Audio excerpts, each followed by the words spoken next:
Isang sikat na aktres ang laman ngayon ng usap-usapan sa showbiz matapos kumalat ang balita na malapit na itong lumipat sa Kapamilya Network.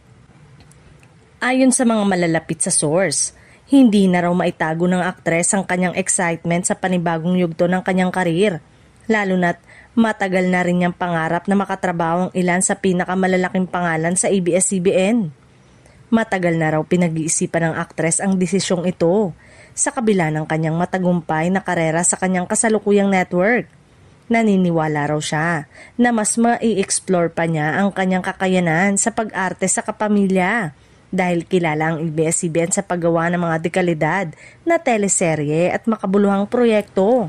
Ayon pa sa kwento, ramdam daw ang excitement ng aktres tuwing napag-uusapan ang mga posibleng proyektong nakalaan sa kanya.